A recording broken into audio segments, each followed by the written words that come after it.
The clothing we wear should let the very best version of ourselves shine. I think one of the best ways to curate authentic personal style is to make sure we're only bringing in the pieces that we are 100% in love with. By making sure we're not buying the wrong things, we're just eliminating distractions that could actually confuse our style and make it harder for us to put together incredible outfits in the morning. I know that just because a piece of clothing does not work for me, doesn't mean it can't work for someone else. But with all of the new collections coming out right now, I want to go through and talk about the pieces that are more likely to fail than to succeed in a wardrobe because of design or quality issues. I'm here to share with you how to build your dream wardrobe, and I think a major part of that is knowing what not to buy.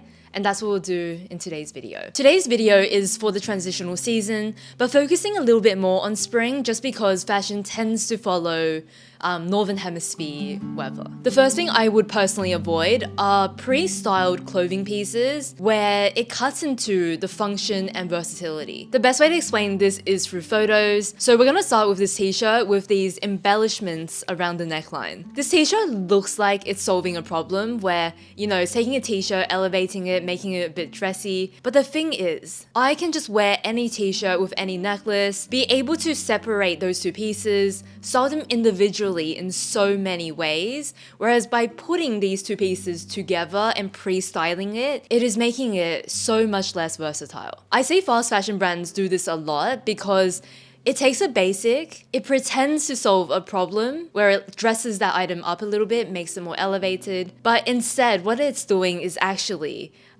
just selling us something extremely trendy and unnecessary. I'm also thinking when I look at a piece like this, I wonder how it's going to hold up with washing, because obviously I'm not dry cleaning a t-shirt, and I wonder whether the embellishments will get caught on things, whether they will degrade very quickly. I don't know, but I don't have high hopes. This for me is clearly a do not buy, but I want to show you some more nuanced examples where it gets a little bit grey.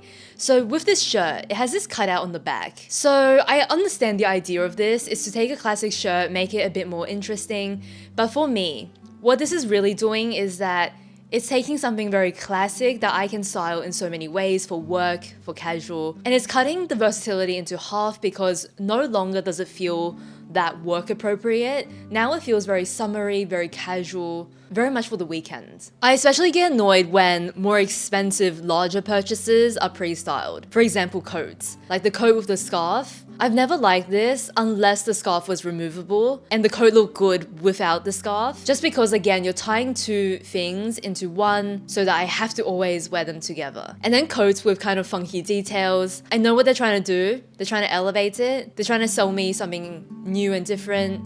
But I can't help but feel that it makes very little impact and it's less versatile. The thing that tempts me the most about spring fashion is that when you walk into a store or you open up an online store, you have all these fresh, pastel, vibrant, fun colors. And this gets me so excited because I love these colors. I love looking at these colors, but I do not enjoy wearing these colors. And that is something that I really had to learn the hard way because past springs, every year, something pink would enter my wardrobe. Something pastel would enter my wardrobe. And then I realized that it was continuously a pattern that I never wore those things. It took me a while to grasp the fact that just because I like a color doesn't mean I have to wear it or that I like that color on me. There is a difference here. First thing you want to avoid are more investment pieces in colors that you are uncertain about. So whether that is like a nicer dress, whether that is tailoring, there are so many pastel tailored pieces right now. These are more expensive pieces in a wardrobe and you do not want to get anything where you're not sure about the color. So then if you want to test out a color, my biggest recommendation is always to test it out in a t-shirt, a tank top, or like a cotton piece that you use to layer, but can still be worn alone. Because worst comes to worst, you're wearing that as a layering piece or you're wearing it at home. But with a blazer in a color, that is a lot of money for something we're just not sure we're going to love. Obviously, this tip is because pastels generally don't look amazing on me when they're cool and icy, but you could apply this to just any color out there that you love, but maybe you don't want to wear it. I also want to talk about embracing spring or embracing autumn, if that's where you are, in your own way. And I feel like there are always these colors associated with the seasons. But for example, for me, instead of this icy pink that does not look good on me, I will often go a little warmer. And then instead of wearing tons of pink in general, I tend to like light yellows. I like some shades of like light, warmer blue. And then there are also some other colors that are not traditionally spring. For example, teal and greens that I think can be very spring-like, and it helps me feel like my wardrobe is in spring without me having to wear the colors that are the most popular. The ultimate thing is that I do love color. I love embracing color. So for spring, it will look like this for me. And when you curate the colors that are right for you, you're kind of adding your own spin in alignment to the seasons, and it makes it all the more unique. Something I'm not buying for obvious reasons are any kind of tops with no obvious bra solution. So I look at tops like this and I have no idea what I would wear inside. It's a combination of the neckline, the halter, yes, but it's also the fact that it's white, the fact that it's clearly slightly sheer. I've got no solution here. Even pasties, like you would see that so clearly. If it was a little bit looser, like this top, I could see myself wearing pasties and making it work. Like that could be possible. If it was denim and it had no back, that would be fine for me because the denim material will be thick enough for certain coverage. It's also looser and it'll be okay. Now this top I feel like is pretty good because it's got that second layer, and I feel like it could hide a lot. Especially if you don't need support, you could probably just skip on the bra and you'll be fine in that top. It's got like the 2 layers. You could do pasties, you could do like a bandeau, strapless. There are options. I am mentioning this one because you'll be surprised how often I see a top like this one, and I am over them. I also know myself, way too lazy. Not gonna happen. This is the time where we're gonna talk about florals, prints, spring, When I speak to people, I find that florals are something you either love or you hate. I love florals, I love prints, but it does make a big difference on myself what kind of florals I opt for. You want to look at scale and you want to look at shape. So how large or small the floral is, and then what kind of shape the actual pattern is in. Usually I find large scale prints tend to look better on taller people, and then if you're very petite, you will tend to look better, more balanced in a smaller print. The idea is pretty intuitive where if you're a small person and you're wearing a large print, the print really overwhelms you. And then on the flip side, if you have a larger build, I often find that large prints look beautiful on. They look so elegant, you can pull them off, they feel very harmonious. And it's just about finding out for yourself whether those like little prints work the best or whether something larger does. Going back to what I was saying about the second part, shape. I like to split my florals and my prints into 2 main categories. Pieces that are very fluid, very watercolory, blended, very soft looking, versus patterns that are a little bit more geometric. The shapes are very clear. Maybe sometimes they even are more angular. I like to split my patterns into these 2 categories. For myself, the watercolor, soft looking patterns look awful on me. On the other hand, the patterns that I do look good in tend to be more defined. They're the kind of patterns where it's small, but you can make them out what they are. It's not just watercolors blending into each other. They're like little flowers, little sharp patterns, and they have this vibrancy to them. Those patterns tend to work a lot better. If you kind of know what you look good in already, then you're set. But if you're trying to decide for yourself, I would say generally speaking, if you have softer features, if your features are rounder versus sharper, then you'll tend to look good in more flowing, very watercolor style patterns. Whereas if you are a mix of like soft and sharp, you'll tend to look good in slightly more geometric patterns, more defined. And then if you are very angular in your features, in your structure, then you will look good in very geometric, more angular shapes in your patterns and florals. So if I was to go into stores and buy anything, I could end up with this. Decide that patterns are not for me and then never wear patterns again. But I think that once I've found out what kind of patterns look good on me, what kind of scale looks good on me, patterns, florals, they're such a big part of my wardrobe. If you're buying a skirt or a trouser for spring, the number one thing that will stop me from wearing it is that it doesn't work with my everyday most worn shoes that I currently wear. I'm thinking about trousers like this one where it's super wide-legged, or like a very voluminous skirt. Sometimes it'll look good with a slightly daintier shoe, or like a sleeker shoe or a pointed shoe or a heel, as opposed to what I actually wear. Let's look at this big pant example, and some people might be able to pull off like this with a sneaker, this with a flat shoe.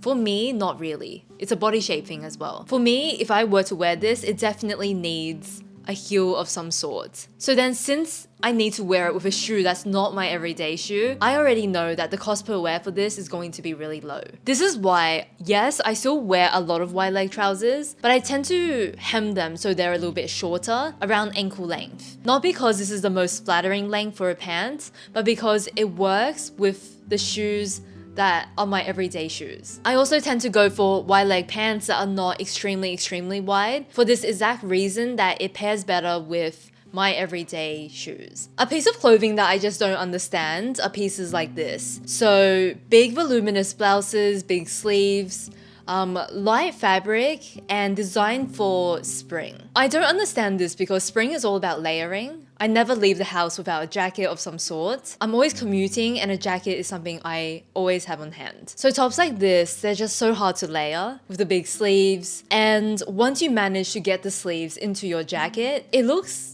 just like a plain top, because now we've concealed the main detail and design of the piece. So items like this don't make sense to me because half the time I just can't show the item at its very best. What annoys me is not that this piece exists. I feel like for certain wardrobes, having a few of these blouses could be nice for those lunches or for like a fancier event where you just want to wear a nice top with some jeans and be out the door. So it makes sense for that. However, for some brands, this seems to be all they sell, and I get annoyed when the majority of their collection are pieces like this. Where are the pieces that are actually wearable, that I can layer easily, that will look good layered, that will look good alone, and I can wear every day? I feel like there's a shortage of those tops, and there's almost too many of these. What I look for in a dress. So there are definitely a few fancier dresses in my collection. Wen specifically, I feel like their dresses are my absolute favorite. If I am looking to spend a bit more on a dress, or just to even buy a new dress, what I'm looking for is a dress that can be worn casually. And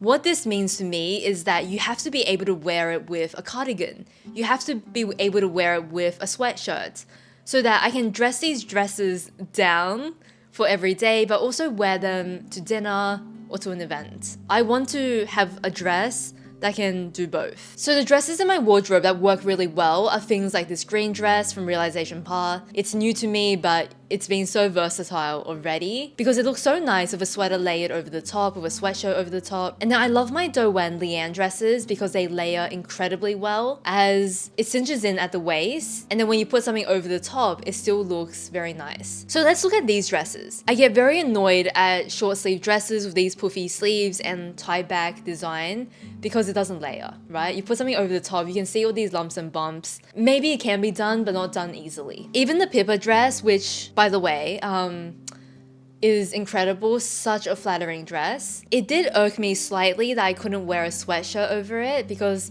it kind of interfered with the knot, which I found a bit distracting. I would still say I like this dress because it looks so good on, but that's just one design detail that maybe annoyed me slightly. As you can see, I'm pretty fussy with my dresses, and I find that if I want to wear a dress all the time, if I want to get the cost per wear down, especially when it's an expensive dress, it really has to look good with the cardigan, the sweatshirt, but also look incredible alone. And if not, it takes forever for that cost per wear to really come down. If we're talking about budgets, you know, where can we save a little, where can we not save? I'm gonna be honest, t-shirts, blouses, midi skirts, cotton pieces, most areas, if you want to go more affordable, chances are it's actually going to be pretty decent in quality. However, something that will not be worth it is poor quality knitwear. This is something where even if it feels worth it now because it's so much cheaper, you will see the difference next year or in 2 years or in 3 years, if it makes it that long, you will really see the difference. So